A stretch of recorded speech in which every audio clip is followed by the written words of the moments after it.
បាទសូមគោរពជំរាបសួរពុកម៉ែបងប្អូនជាទីគោរពនិងជាទីរាប់អានដែលតែងតែនិយមគាំទ្រ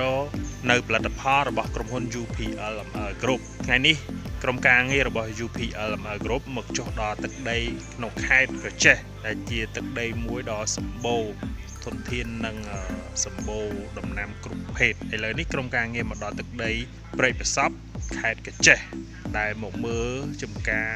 ស្វាយរបស់ពូដែលបានប្រើប្រាស់នៅជីសរីរាង្គ UPLML Nano រយៈពេលប្រហែលជា8ឆ្នាំដែលគាត់បានប្រើប្រាស់ទៅលើជីសរីរាង្គ UPLML Nano ទៅលើដំណាំស្វាយគឺស្វាយនៅខាងក្រោយខ្ញុំបាទនេះតែគាត់បានប្រើគឺល្អមែនតើនេះថាយើងប្រើសរីរាង្គគឺស្វាយវាថ្លោះល្អ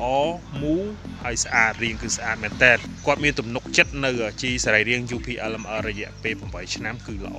អញ្ចឹងឪពុកម៉ែបងប្អូនមានចម្ងល់ឬក៏មានចម្ងល់ចង់សួរបច្ចេកទេសនៃការប្រើប្រាស់នៅជីសរីរាង្គ UPLML Nano ពុកម៉ែបងប្អូនអាចតាក់ទងលេខទូរស័ព្ទក្រុមហ៊ុនបាន